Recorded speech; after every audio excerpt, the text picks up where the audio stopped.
Thank you. Namaste. Salam alaikum. Good evening, everyone. Uh, I'm overwhelmed because our Vice Chancellor is sparing in his praise. And this certificate he gives me, I always hold very dear to my heart. So thank you, Raj, especially. But thank you also to my esteemed colleague, Ambassador Mohan Kumar, for his kind words. And we are really, it's a matter of honor for me that people who have served this country with distinction for its national interests are assembled here and who think that my 2 cents are worth their time and effort to read and to comment and to deliberate upon. So thank you to all the distinguished panelists and most of all to Dr. Arvind Gupta, because he's taken out time today and as he heads a very important think tank in this country, VIF, and thank you, sir, for being here and for blessing this new book of mine. I just wanted to reflect on why I wrote this book for the interest of the audience and what I intend from this publication. Just yesterday, I overheard very fascinating one-on-one between Arnab Goswami and Dr. S. Jaishankar, our foreign minister. And Arnab, being Arnab, he asked a very, tough question. He says, how do you deal with Trump? And Dr. Jaishankar, moved a bit in his chair and adjusted his pose. And then he said, my job is to work with the American system to remind them that we have common interests. It stayed in my mind. And then I said, yeah, that's exactly what I wrote in the book too, right? That there is a system and then there is Trump. And this dichotomy struck me early on, as early as the 2016 US presidential election campaign. And the more I studied, and like every one of you here, I don't think anyone thought that Trump had even an outside chance of winning, right? But it happened. And once it's happened, we are all scrambling to understand this phenomenon. And so even though Trump has profoundly changed the world without even wanting to do so, the point is that he has done it and we have not understood it well or well enough.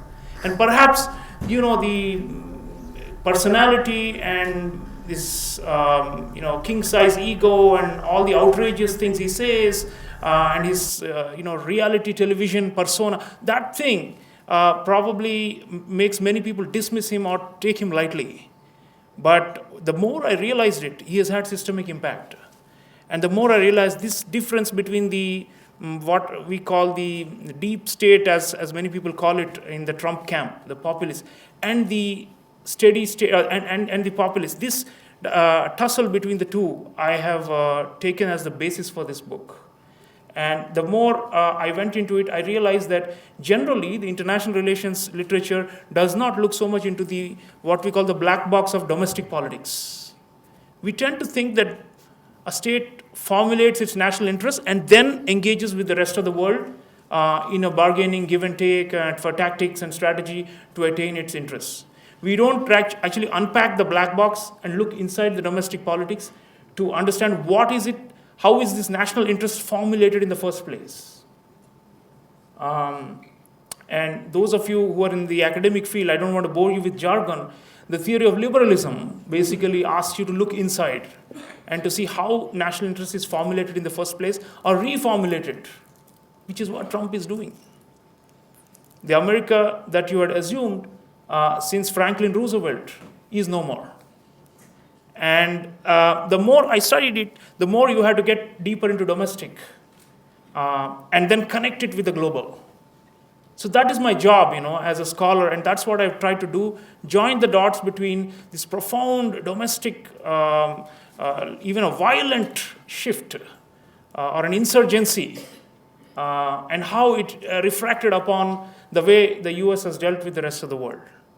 And how that's going to completely change the way the international system is.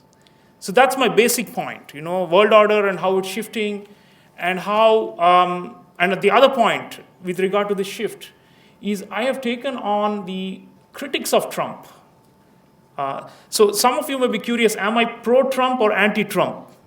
My last book, it was very clear, I'm pro-Modi, I still am.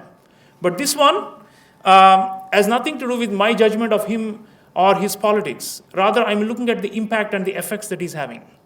And there, I'm saying that it's a mix of both, but especially for what I call the middle layer, rising powers, it's actually a major window of opportunity. And unwittingly, there is a law of unintended consequences in history. So Trump does not intend for any of these effects to happen, but they're happening. And I believe it's my duty as a social scientist to capture those and to explicate for the general public. I've written this for the IR academic community, but also for curious, intelligent readers who don't necessarily have to be specialists. And what I'm saying essentially here is the more the Trump phenomenon expands, and it's not just related to him as an individual, the less likely it is that the United States will be maintaining its role as a liberal global hegemon. And this is a hard fact for many people to digest. Probably some will challenge me on this, and I'm happy to debate. The idea that the United States is bound to lead, as Joseph Nye used to say, who's at Harvard now, bound to lead. And the idea that they had some kind of a manifest destiny to shape the global order. This was a quintessential liberal idea from FDR, at least until Obama. And what I'm seeing is that surely we are moving away from that. And Trump is in a way like a catalyst of this process. So it's not so much about Trump the individual. I'm talking about deeper forces rooted in the domestic politics that we need to understand today's world. But it's not only American domestic politics. This book is about the rising powers. So in a way, it's like a simultaneous movement I'm showing between the decline of the United States in terms of providing leadership on the world stage and the simultaneous rise of what I call the middle layer of powers. Let me explain what I mean by the middle layer. Conventionally, most people say that China and the United States are the two great powers of our time, and then there is this whole layer of developing countries and the Europeans and a few others. They don't matter so much in the power stakes. It's basically, a tug of war between these two for influence and for domination of the world. And if you see the narrative about the trade war, which I have covered in the introduction of the book, there is indeed a prognosis for a kind of a decoupling of the US and the Chinese economies, and that these two blocks will go their separate ways and will become less interdependent. And they will then ensnare the rest of the world into their respective spheres of influence. But as an Indian scholar, as someone who has come out of the tradition of the global South and the belief in the idea of South-South cooperation, I was more and more troubled with this narrative that, well, the US and China are going to shape the world. If the US withdraws, as Trump is doing, it's game over and the Chinese are going to take over. That's essentially the thesis. You hear a lot of this commentary in Western liberal critics of Trump. Many of them say that America should not abandon hegemony, liberal hegemony, because otherwise we are going to give it on a platter to the Chinese. They're going to take over the institutions, they're going to shape the rules and the regulations and the standards, they're going to dominate the developing world with their aid and with their diplomacy, and eventually, even militarily, they're going to establish bases all over the world, and it's a transfer of superpower down from the United States to China. That's the scenario, the scare scenario created by a lot of Western liberals who are alarmed at Trump's total redefinition of US national interests. Now, I'm saying in this book that, look, this is actually an ignorant debate, because you are forgetting that there is a powerful layer of regional powers, what we call the middle layer of regional powers, that is neither interested in liberal US hegemony or in authoritarian Chinese hegemony. And who do I mean by these countries? These are countries that have had long histories of regional leaderships in the developing world. So in this book, I have four cases. India, obviously, in Asia, I have Turkey from the Middle East, I have Nigeria from Africa, and I have Brazil from Latin America. And I chose these four on the basis of how representative they are of their respective regions, how much they have had a historical role in providing leadership in their respective regions, and even beyond their respective immediate neighborhoods. And my thesis, if some of you who are from academia will bear me out, the theory of bandwagoning supposes that if the US is withdrawing, then the smaller countries in the developing world have no option but to gravitate towards China for aid, for investment, for military protection, and essentially for survival. And I've given many examples in this book of smaller countries, not this middle layer, weaker countries in these four continents, or Asia, Middle East, Africa, and Latin America, in these four regions, which are already gravitating towards China out of desperation. In our region, for example, the Philippines is the best example. Many of them are highly uncertain about Trump. It already started with Obama, but now it's very, very advanced. The commitment very United States, as it's called. And the allies, partners, most of them are looking around for how do I survive? And so bandwagoning assumes that the US is withdrawing, Trump is disinterested, Trump is bored of being what he calls the global sheriff, and he's very inward looking. And so what do? We have to gravitate towards China and survive. Well, these middle layer or rising powers actually are not interested in gravitating towards China. They have their own ambitions for regional and global leadership. So this book is a story of this middle layer, juxtaposed with this maverick administration and this phenomenon of what we call right-wing populism that's sweeping many parts of not just the US but also in Europe, and surprisingly even in a large developing country like Brazil. So populism on one side, Chinese expansionism on the other side. What do the rising powers do? My view is that they have a historic chance to fill the vacuum that's been left by Trump. And the United States still remains relevant in our national interests of all these countries. For Brazil, it's important. For India, it's important. For Nigeria, it's important. For Turkey, it is, it's a NATO ally still. I'm not saying that they're going to completely cut off from the United States. They continue to leverage the United States, as our foreign minister was saying yesterday, to make the American system, if not Trump and the populists within the US system, work for Indian interests. The Brazilians are doing the same, the Nigerians have the same game, and Turkey, of course, the master at doing this, playing off different factions within the US complex American state establishment. But that's not the end of the story. They are providing net security and stability and prosperity in their neighborhoods, in their regions. They are not abandoning their regions to China. In fact, they are wary of creeping Chinese expansionism in their respective areas. They're not happy about it. They would have, probably some of these countries would have still liked the United States to be around. If not bossing around, at least being present. But with Trump, as you've recently seen with the withdrawal from Syria, and northern Syria, and the ongoing phased withdrawal from Afghanistan, with Trump and those domestic forces which are pulling the US inward, it's very hard to rely on it. So what do? You are on your own.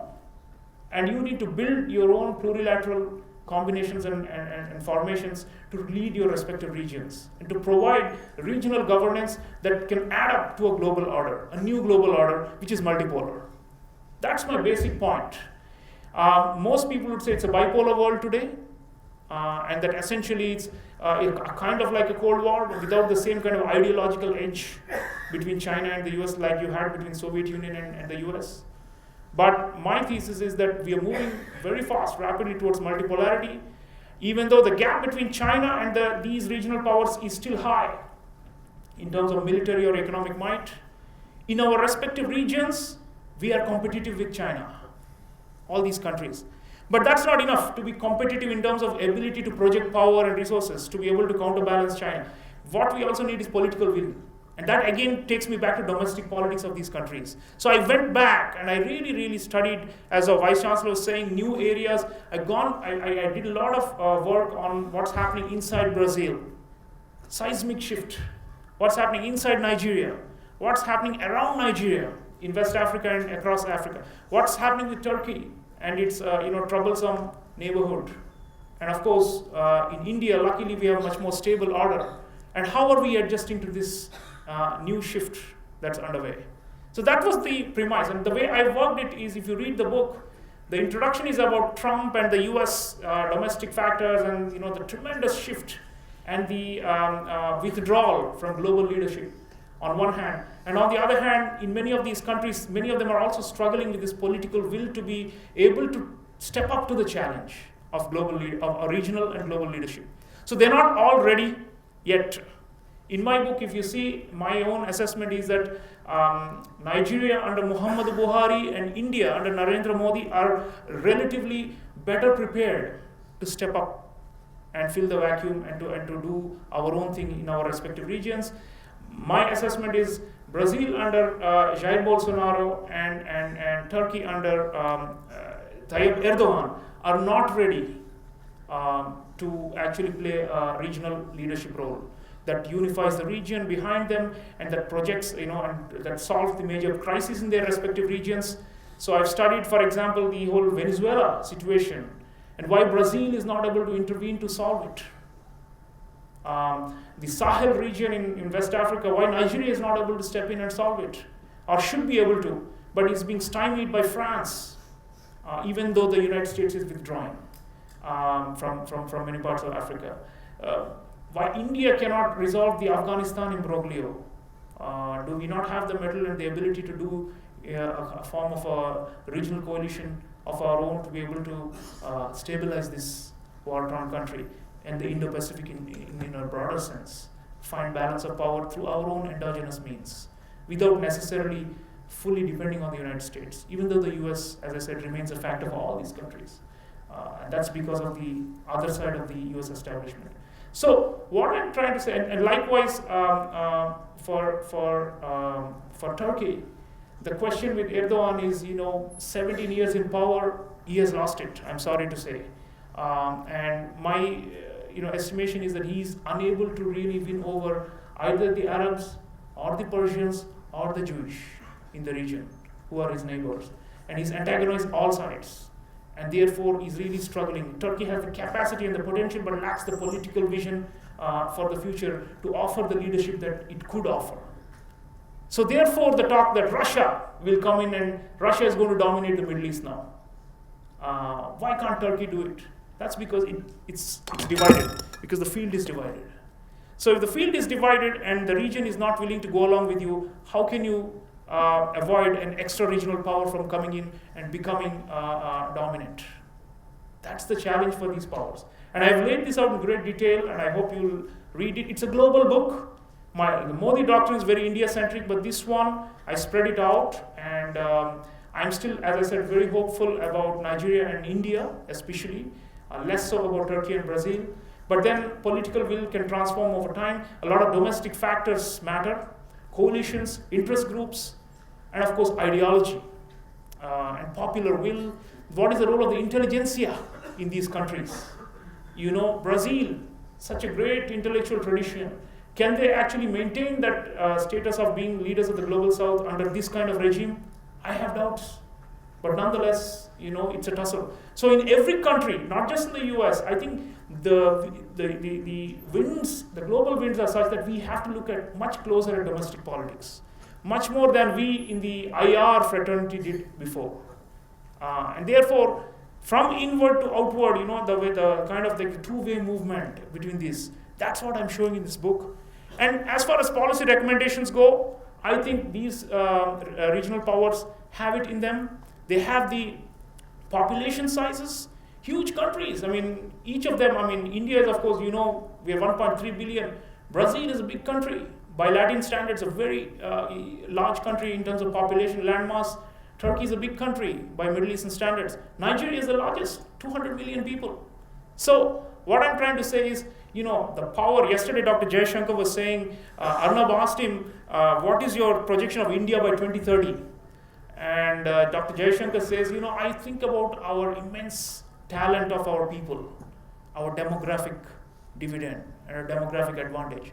So the reason I picked these 4 countries, not just because they have historically played leadership roles in their respective regions, but also because they have the tremendous potential of latent growth and of latent leadership and of latent vision to try and shape the world in a multipolar direction. So I urge you all to read it. I want to mention a few people, especially in the audience, who've come here and who mean a lot to me.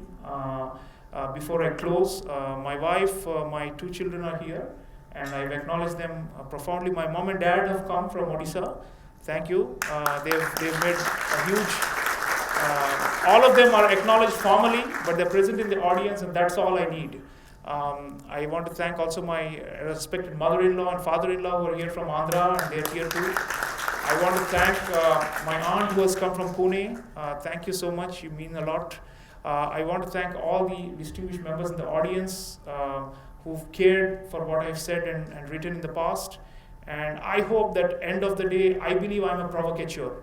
I still believe that I'm setting, Trump is of course the ultimate provocateur, but I am trying to, in an intelligent way, in an informed way, trying to throw a match at the haystacks and telling you all, let's wake up. This is a historic chance. The stable genius, as he calls himself, has really set up a nice platform for a multipolar world. You're moving away from an American century or an American order. Edward Luce wrote about an American century in 1941 or 42 in Time magazine, and we are now in 2020. I believe by 2041, which is going to be the 100th anniversary of Edward Luce's famous article of talking about the American century. I think we will be well past it, and I would dare say, from an Indian point of view, from the point of view of the rising South, it's not such a bad outcome. Thank you very much.